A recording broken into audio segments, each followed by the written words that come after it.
So, what on earth causes kidney stones? Well, while like everything in the body, there is a genetic component.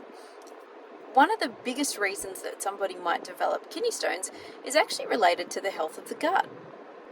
So, when we eat a meal, that bolus of food is actually going to travel through our gastrointestinal system.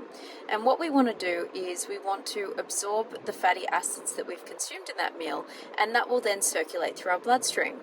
But what happens if somebody is experiencing inflammation of the cells lining the GIT? If there's inflammation in these cells, they're going to be damaged and they're not going to actually be working properly. So the food that is going through our gastrointestinal system, the nutrients in it, like fatty acids, won't actually be able to be absorbed properly. What's the problem with this?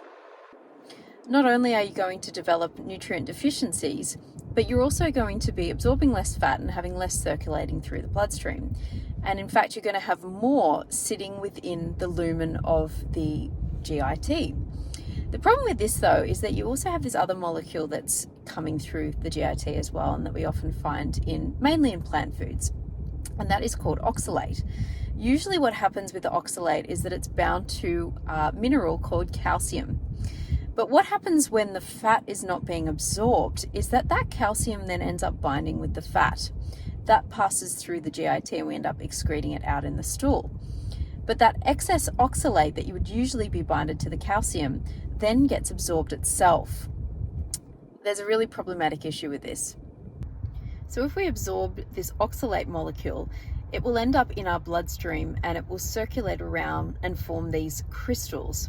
The problem with that is that it will eventually reach the kidney, and unfortunately, this is where it will actually get deposited and can form kidney stones. So a usual protocol for dealing with kidney stones is to use medications to break them down and to also avoid foods that are high in oxalates. And as I said, you'll usually find this in many plant foods.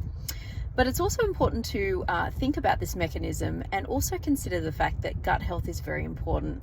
If you're experiencing some kind of gut bug or some kind of inflammatory disease like, say, Crohn's disease or ulcerative colitis, it's really important to get on top of this as well, because this process is going to continue to happen and these oxalate crystals will end up continuing to form until this is sorted.